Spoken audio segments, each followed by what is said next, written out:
The method goes as follows. Prepare the corpse by repairing whatever fatal injury led to the subject's demise.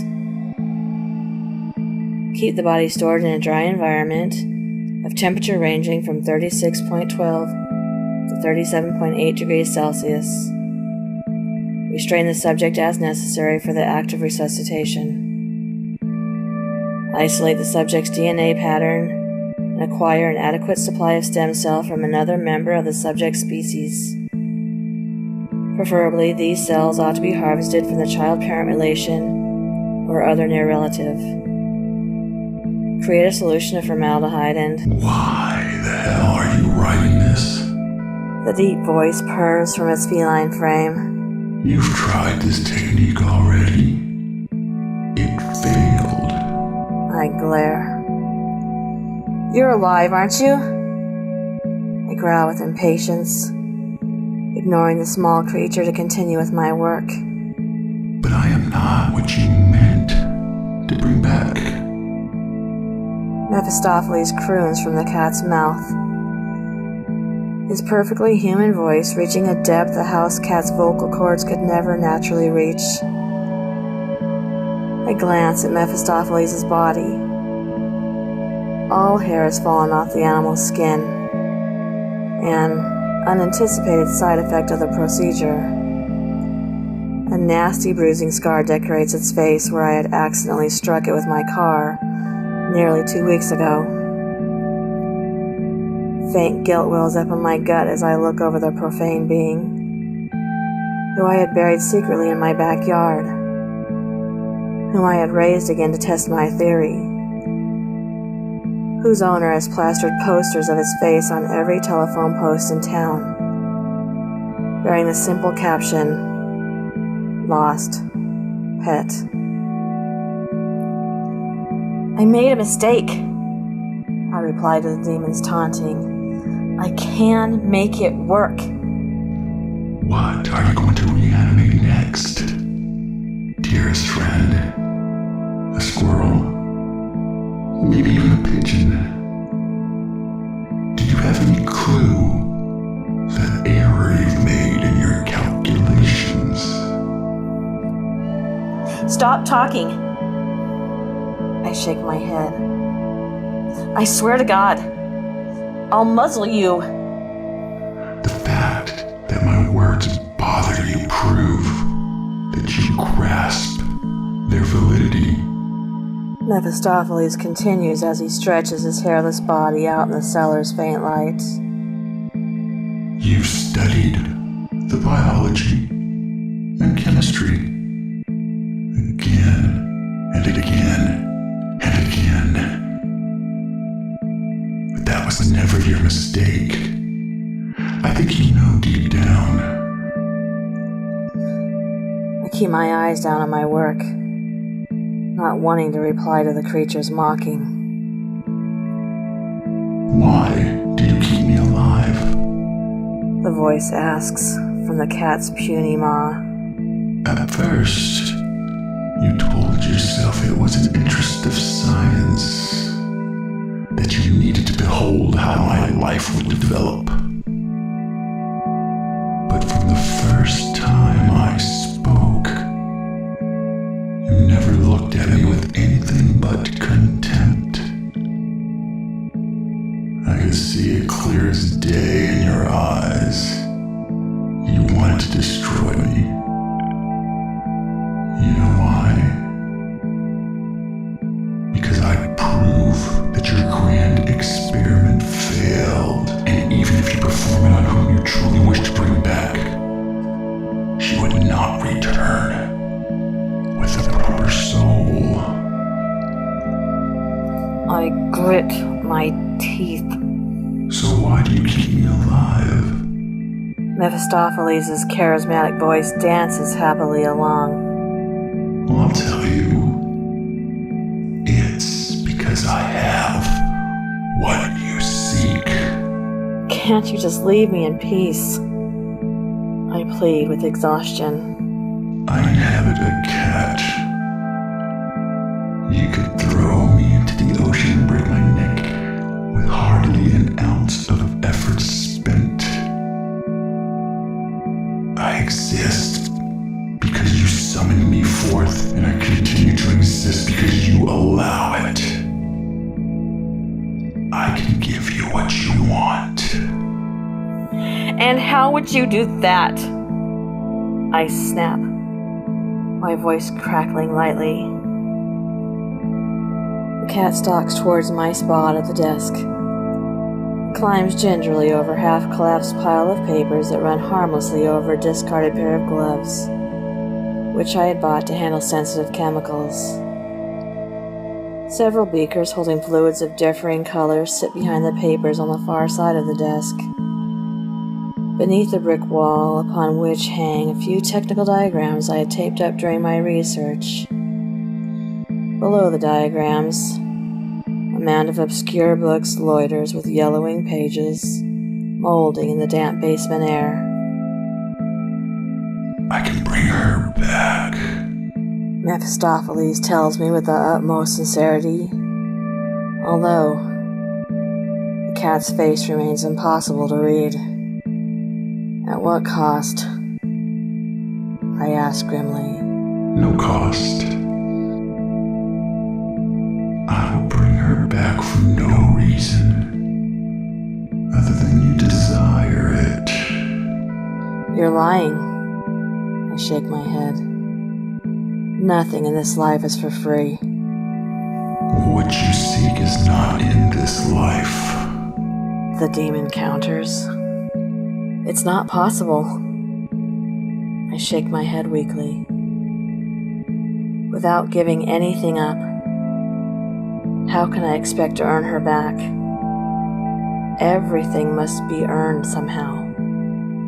It's simple cause and effect. And why did she die? Mephistopheles asks rhetorically. What, pray tell, did she do to earn her destruction? Sometimes, my dearest friend, bad things happen for no reason at all. But despair not, for good things can happen equally unearned. I'm offering you a gift, free of charge. All you must do is seize it.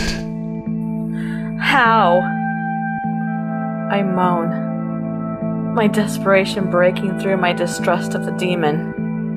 It's not too hard. He assures me. Just follow my simple instructions, and you'll have your daughter back in a couple of days. Tell me. The message goes as follows. The cat begins with clear amusement. First, you must kill this current body of mine. I cannot find who you seek unless my spirit wanders on the other side. After this body's death, you must stow the corpse in your daughter's coffin. The dead cat will act as a bridge between worlds. Additionally, when you reseal the lid of the coffin with the cat within, you must take note of the exact time. I listen intently, although without making eye contact. With the second step, you must bring your daughter's body deep into the woods, where there is no human within earshot. There you will burn her body. You must watch the entire occasion. Once the fire dies naturally, you will cast the ashes into the sea or lake, where they can never be recovered. Why? Because nobody can re-enter life until all physical traces of their past life have been obliterated. I say nothing, and in my silence, the animal continues its instructions. Finally, you will return to the coffin in which you sealed my remains. Within 6 minutes,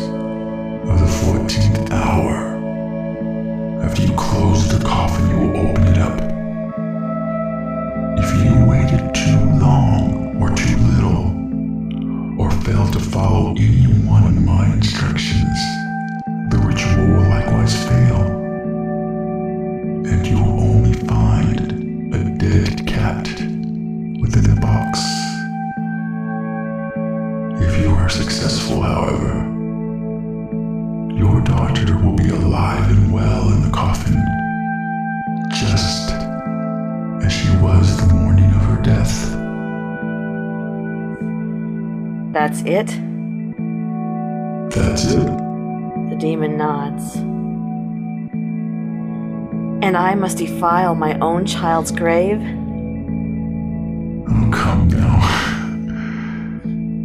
Mephistopheles laughs. Surely, if you tried your scientific little experiment, you've done the same. You can't make an omelet without breaking some eggs. You said there wouldn't be a price. I grumble with annoyance. Digging up a body in exchange for his life? That's not a price. That's tearing off the wrapping paper. I shake my head, looking briefly over my papers of calculations and meticulously drawn conclusions. Then I turn to the possessed cat that I couldn't even bring properly into this world. You have a deal. Excellent. Mephistopheles purrs eagerly. If you like, I can accompany you to the cemetery. Keep a lookout for you. Fine, I reply, leaving the room to fetch my shovel.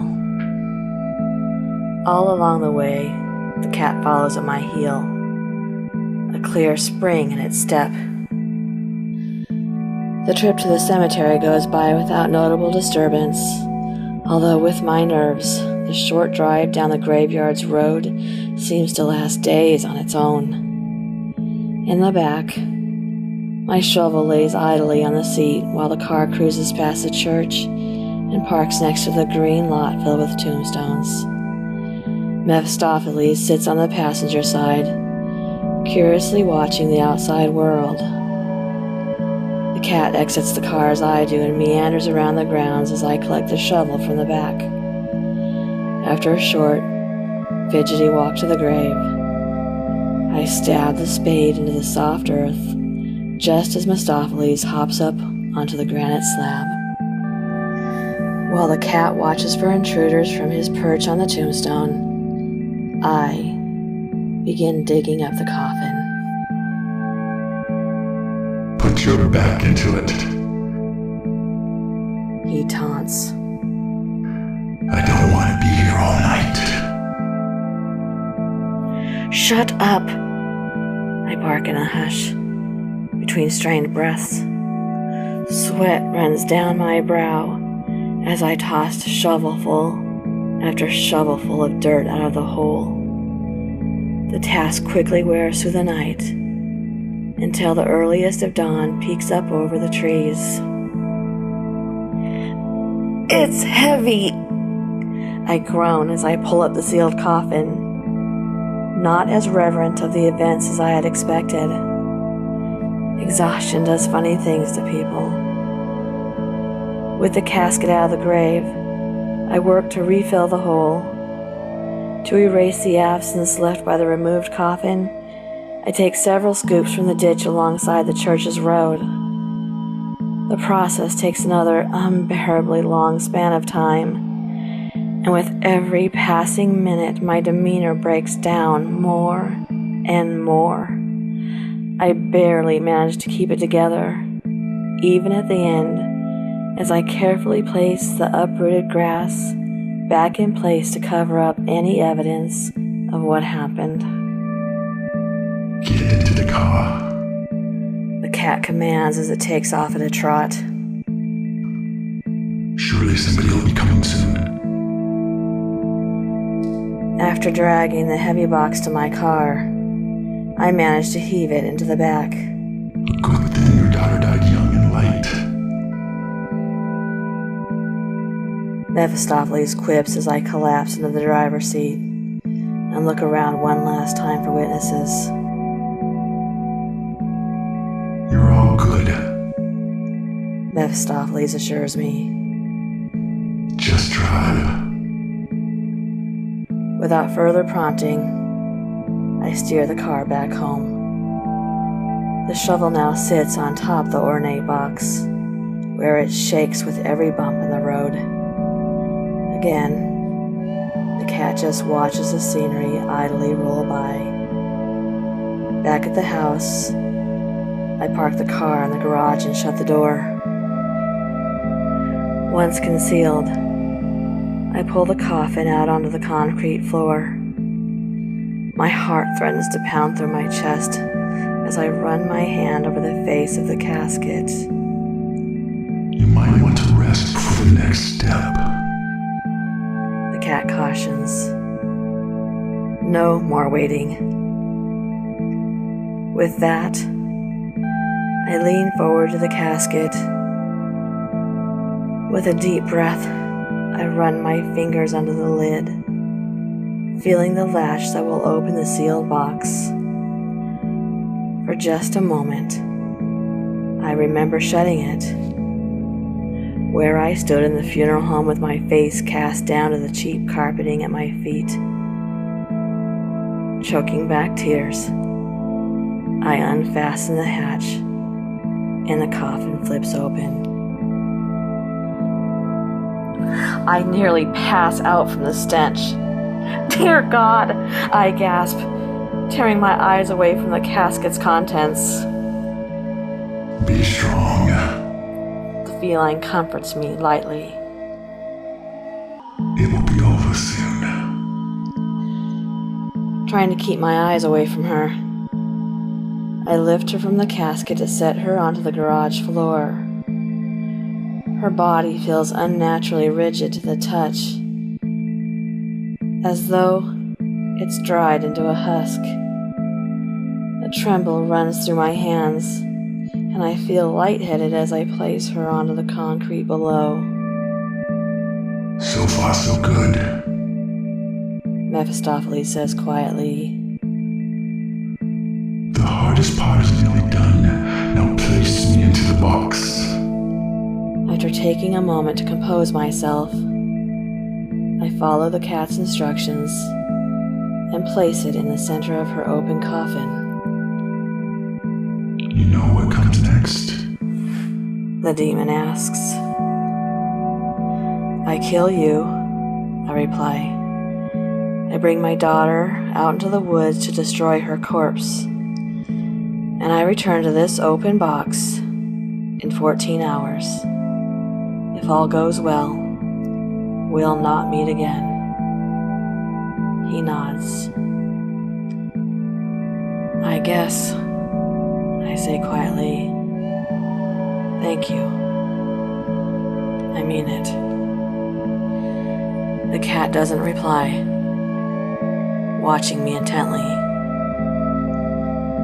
With shaky movement, I run my fingers around the cat's throat. Its bald skin feels unnervingly human to the touch, and I struggle to collect my strength. I break the cat's neck. Letting go and gasping, I pull my arms into my torso where they wrap around me in a hug. The cat lies on the casket floor with its neck bent at a sickening angle and the slightest shade of a smirk resting on its lips. Momentarily at a loss, I just sit in the garage with silence pounding mercilessly on my ears. I choke back vomit as I stare off into the invisible distance, blocked by the barren garage walls. Eventually, that horrid rotting odor motivates me to continue my task. I make a quick note of the time, cursing myself for almost forgetting as I shut the coffin tight with the animal's remains within. After, I lift my daughter into the back of the car, trying in vain to keep my mind utterly detached from the action.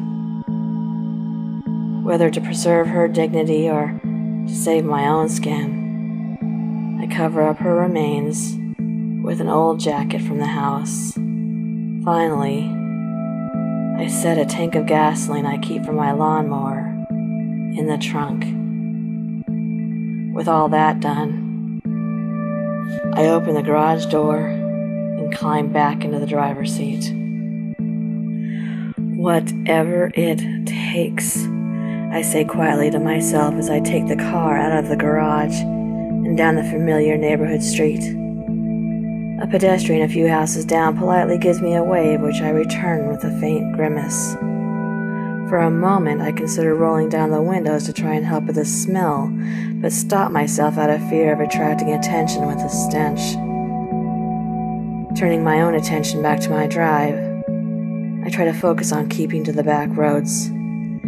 I drive alongside the highway on a small frontage trail, where I eventually turn off onto a dirt road that twists out into the countryside. Trees stretch up into the sky as the car turns into a wooded park area. I circle the lot a few times to make sure no other cars are present before I park. How can I get her out without being seen? I wonder aloud before coming to a simple conclusion. Glancing around the park, I hoist my daughter over my torso so her head props on my shoulder. Then, I cover her with a jacket. All in all, it looks like she fell asleep with me carrying her. Just a little hike, I tell myself as I lock up the car and pick up the gasoline tank. After looking around briefly and picking a trail I had walked a good while ago, I step into the woodside. The trail wraps around a sizable lake, all the while going up and down small hills in the terrain. With every slope, I realize just how much the dig wore me out. A dull aching has settled into my arms, and I repeatedly adjust my grip on my daughter to keep her from slipping out of my exhausted grasp. Although I try to avoid looking or thinking of my child, my attention inevitably falls to my lifeless companion. I hate having to see her prettiest white dress, the one she had fought having to wear to her aunt's wedding, the one I thought she looked like a little angel in, the fine little cloth gown that now holds her decaying body in death. My eyes run with dread upon her face, which has lost its innocent beauty. Her own features have sunken in and lost their color, and I can see faint suturing over her lips where the embalmer had sewn them into a relaxed smile. Her head still lies on my shoulder, her brittle hair touching my skin. Every moment of contact makes me ill, and I have to tell myself over and over what I stood to gain. A passing hiker greets me casually, making me jump. "Good morning," I repeat in a murmur, trying and failing to relax. The hiker quickly passes out of sight, and after glancing to make sure he had indeed left, I turn off the trail and walk through the taller weeds for several hundred meters until I come to a small clearing. After setting my daughter down in the clearing, I scout out the area to make sure no trails pass closely by. The lake sits close to the clearing, but I find no other areas of interest nearby. Once I'm confident of our solitude, I set up a small stack of branches under her, uncap the gasoline, and pour the fuel over the body. "See you soon, sweetie," I tell my daughter quietly as I flick my lighter on and set the pyre aflame. I fall back into my bottom as she burns away in front of me, wiping off tears that I cannot tell if the smoke has caused. I watch the cremation with shaken nerves. Words cannot convey how long that moment lasts. I look down towards the grass, terrified of actually seeing the flames swallow my child whole. A constant wave of heat presses against me, and I clench my teeth as I hold my ground, with my knuckles white over my clenched fists, I curse having to let go of her again, even if only to bring her back to me. Even as the fire inevitably smolders away, the wretched heat never quite leaves my skin.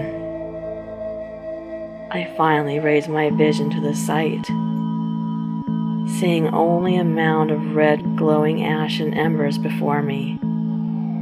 In time, these too lose their color and fade to a dull dew, just as the air loses its warmth in a bitter chill. Why didn't I bring the shovel? I ask myself, feeling idiotic. Knowing the lake lay only just outside the clearing, I grab a handful of the ash to toss out. Upon my return, I grab 2 handfuls, and then on the third trip, an armful. Eventually, I remove my shirt, which I fill with ash to move in a greater volume. Nevertheless, it takes well over an hour to clear out all of the remains. I throw the last haul into the lake unceremoniously before tossing the entire shirt away, just to be certain. 6 more hours. I say aloud, checking the time. After looking over the empty spot where my daughter had left me again, I spend half an hour of my remaining time hiking back to my car. Next, I spend another half hour on the drive home. Once there, I park outside, not wanting to open the garage door with the casket still inside. I cannot help but glance nervously up and down the empty street. After going through the house, I just sit next to the coffin in the garage. It takes every ounce of my self-restraint not to tear open the lid, knowing that my daughter may appear within. I can see her so perfectly in my mind, free from all the markings of death that I had burned away and cast into the waters. Hunger growls in my stomach, a faint reminder that I hadn't eaten since yesterday. I refuse to move from the coffin side, however, and watch over the motionless wooden box. Hours stretch by in an agonizing crawl. I pace around the outskirts of the garage, mumbling to myself words that I forget even as I say them. Never in my entire life have I wanted so badly to skip forwards into the future. Just a moment to buy some relief from this anticipation. In the end, I'm practically shaking, unable to sit still for even a moment. My eyes watch intently as the time ticks so painstakingly slow towards the 14th hour. I count it down on my lips until it comes. My heart stops. Mephistopheles instructed me to open that box within 6 minutes of the 14th hour after I sealed the box. Those 6 minutes have come. I bide my time in stunned silence, terrified to look, lest I've miscounted the hours. Again and again I check my math to make sure I had counted time correctly. I decide to let the last minutes pass just in case, getting as close as possible to the 14th hour mark. So close. The last minute comes without fanfare, and the moments fall away with unyielding certainty. I watch the final seconds as butterflies dance in my gut. I place my hand under the lid, feeling the latch where it had laid before. Although the device hasn't changed, my own emotional state bears no resemblance to the last time I opened the casket. Time passes through the mental mark where I place the 14th hour, and with a sigh, I lift the coffin open to whatever may await me It's her! She's alive! There's nothing there. Just a dead cat in a box. Oh my God! I gasp aloud as I grab her. Her eyes creak open as though waking from a deep slumber. She looks confused to see me. Oh God! I moan as I look at the cat's corpse festering in the center of the coffin. How can this be? I did everything I was supposed to. Every step I followed to the T. This can't be happening. I don't deserve this. I don't deserve this. I sob as I wrap my arms around her. Are you okay? She asks, not understanding my emotional response. Did he lie to me? My voice changes as I come to the realization. That's it, isn't it? This was all his little game. To make me jump through those hoops. To get my hopes built up and then dashed into nothing. Damn him! I'm fine, sweetie, I reply softly, running my fingers through her soft hair, still in disbelief that the ritual worked. How do you feel? And now the body's been destroyed. Even if I knew how to perfect my original procedure, there would be nothing to raise back. I defiled her grave for nothing. I dug her up and looked over her decaying face for nothing. I feel all right, she says curtly before looking around. Why are we in the garage? Am I in a box?